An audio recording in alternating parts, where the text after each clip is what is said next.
નમસ્કાર ખેડૂત મિત્રો, આપણે અત્યારે છીએ લીલિયા તાલુકાના દાડમા ગામમાં અને ત્યાં આપણે વિજયભાઈ આસોદરિયાની વાડીએ છીએ. વિજયભાઈએ રેવા કંપનીની દવાનો છંટકાવ કર્યો હતો.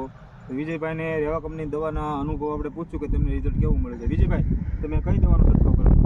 ટકાટકનો. કેટલા મિલી નાખ્યું હતું પંપમાં? 20 મિલી નાખ્યું હતું. કેવા કલરની દવા? લાલ કલરની. હવે આપણે તમે દવા છાંટ્યા પછી તમને કેટલો ફાયદો થયો કે આમાં લીલા સૂસ્યાંથી તમારે હતું એમાં તમારે કેટલો ફાયદો અને ક્યાં ક્યાં સૂસ્યા હતા? જો આમાં લીલી પોપટી, લાલ ને કથરી ને બધું હોય ને એટલે બધું આમાં સફાઈઓ થઈ જાય છે. બધું નાશ થઈ જાય. બરોબર. આપણે કયા વિસ્તારમાં તમે છંટકાવ કરેલો હતો? જો આપણે આઈથી તે સામે સુધી આપણે છંટકાવ કરેલો છે આપણે. બરોબર. અને જેમાં છંટકાવ કરેલો હતો તેમાં ને બાજુમાં શું ફરક છે? ને આમાં તો બધું સાફ જ થઈ ગયું છે બધું. આવ સફાઈઓ એટલે કોઈ વસ્તુ જેવા આમાં જેવા જ નથી. આમાં એ વાત કોઈ સૂસ્યા તમને મતલબ કોઈ દેખાતા નથી? તમે બે જણાને ભલામણ કરશો કે આ દવા છટાય કે કેમ? હા, આ દવા છાંટાય.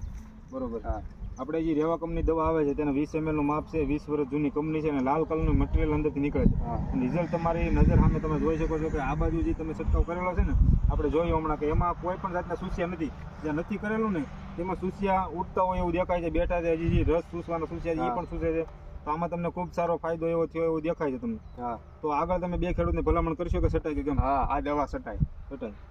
તો ખેડૂત મિત્રો, રેવા કંપની જે ટકાટક આવે છે તેમનો છંટકાવ વિજયભાઈએ કર્યો હતો. અને વિજયભાઈ તમે ક્યાંથી લઈ આવ્યા? આ લીલિયા ઓમકારમાંથી. લીલિયા ઓમકાર એગ્રોમાંથી. વિજયભાઈ લીલિયા ઓમકાર એગ્રોમાંથી ટકાટક લઈ આવ્યા હતા અને તેમણે છંટકાવ કરાવેલો છે અને ખૂબ સારા એવા રિઝલ્ટ. તો ખેડૂત મિત્રો, તમે પણ રેવા કંપની જે ટકાટક આવે છે તેમનો છંટકાવ કરો અને ખૂબ સારા એવા રિઝલ્ટ છે. જૂની ને જાણીતી કંપની આપણી રેવા કંપની 20 વર્ષ જૂની છે. 20 ml નો ડોઝ છે. ધન્યવાદ ખેડૂત મિત્રો.